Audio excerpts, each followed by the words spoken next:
Assalamualaikum warahmatullahi wabarakatuh. Jumpa lagi dengan saya Andika ya, tentunya hanya di channel ini. Terima kasih untuk kalian yang mungkin sudah sedia mengklik video ini, dan untuk kalian yang mungkin baru gabung ya, selamat datang di channel ini. Channel ini saya khususkan untuk mereaction informasi-informasi seputaran sepak bola, terutama sepak bola Indonesia. Jadi untuk kalian yang mungkin belum subscribe channel ini, pastikan kalian subscribe dulu agar kalian tidak akan ketinggalan informasi yang saya akan bagikan di channel ini di kemudian harinya.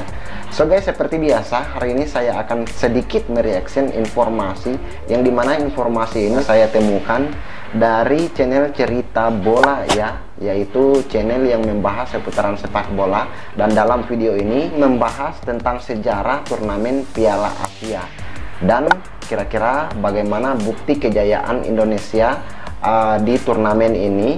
Tentunya saya sendiri belum tahu, dan mungkin saja kalian belum tahu tentang perjalanan timnas Indonesia di Piala Asia. Daripada kita penasaran, lebih baik kita langsung saja ke videonya.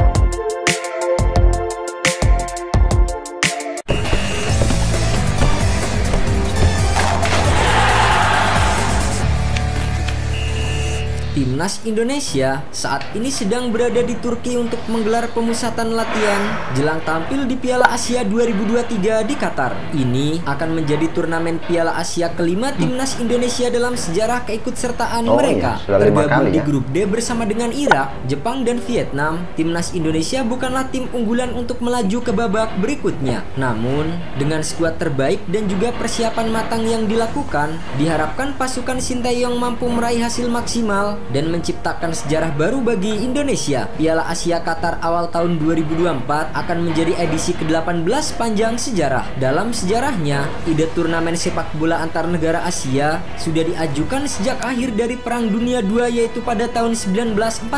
Sayangnya, selama bertahun-tahun kompetisi ini sulit untuk benar-benar digulirkan. Baru pada tahun 1956 atau 2 tahun setelah AFC didirikan, Piala Asia edisi pertama digelar di Hong Kong. Saat itu, edisi pertama Piala Asia diikuti oleh 4 tim yang lolos dari fase kualifikasi, di mana timnas Indonesia juga mengikuti kualifikasi. 4 tim yang akhirnya bertanding di Piala Asia 1956 adalah Hong Kong yang menjadi tuan rumah, Vietnam Selatan, Korea Selatan, dan Israel. Di edisi pertama, Korea Selatan berhasil menjadi juara setelah meraih 2 kemenangan dan sekali hasil seri. Dalam 17 edisi tersebut, Jepang menjadi tim yang paling banyak menjadi juara, yaitu 4 kali. Sementara itu, meski Indonesia sudah mengikuti kualifikasi sejak edisi pertama tahun 1956, baru 40 tahun kemudian tim Garuda benar-benar bisa lolos ke putaran final Piala Asia. Tepatnya pada Piala Asia 1996 di Uni Emirat Arab, timnas Indonesia akhirnya lolos setelah bermain imbang tanpa gol dengan Malaysia dan menang 7-1 atas India di fase kualifikasi. Dalam debutnya di Piala Asia, timnas Indonesia tergabung di grup A Piala Asia 1996 bersama dengan tim tuan rumah Uni Emirat Arab, Kuwait, dan Korea Selatan yang saat itu diperkuat oleh Sinteyong. Bermain imbang 2-2 di laga perdana, Indonesia langsung mencatatkan sejarah di mana Widodo Cahyoputra mencetak gol indah yang terus dikenang hingga saat ini. Sayangnya, tim Garuda harus kalah dalam 2 pertandingan selanjutnya. Setelah tersingkir di babak penyisian grup Piala Asia 1996,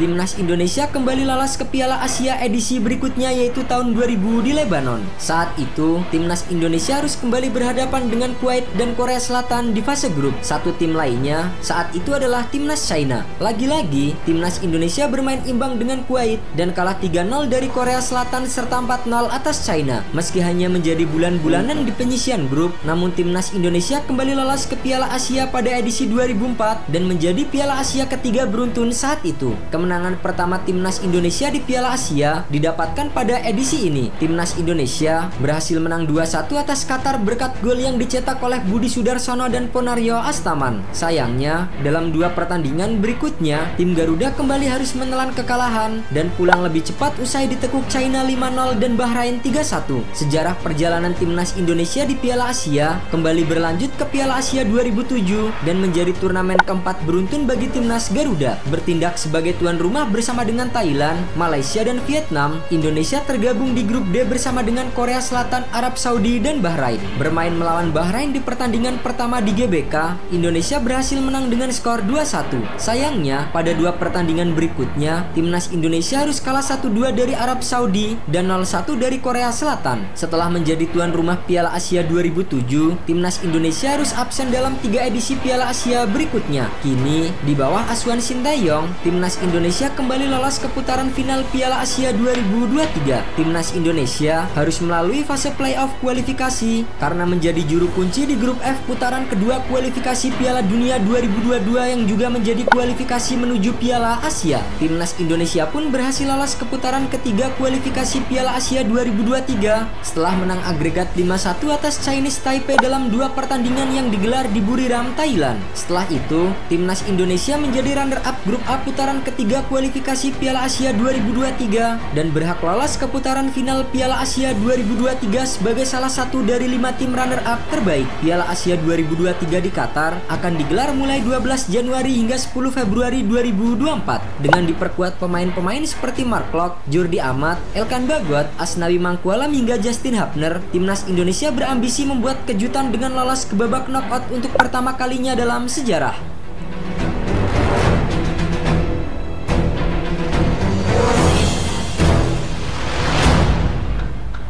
Oke guys, seperti itu ya informasi tentang sejarah turnamen Piala Asia dan sejarah perjalanan timnas Indonesia di Piala Asia.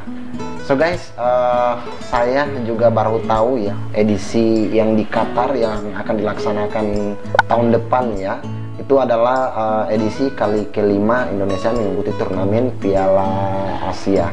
Semoga saja di turnamen Piala Asia edisi tahun depan ya, timnas kita akan membuat sejarah baru dengan lolos dari fase grup. Sebelumnya Indonesia tidak pernah lolos dari fase grup ya. Jadi ini yang dibekali dengan pemain-pemain muda dan pemain-pemain naturalisasi serta pemain abroad ya. Semoga saja Indonesia bisa melaju ke babak selanjutnya. Oke guys ya, saya rasa untuk video kali ini saya cukupkan sampai di sini dulu. Terima kasih untuk kalian yang mungkin sudah menonton sampai dengan detik sekarang. Jangan lupa terus dukung YouTube channel Andika Tegela Official dengan cara like, share, dan juga komen ya.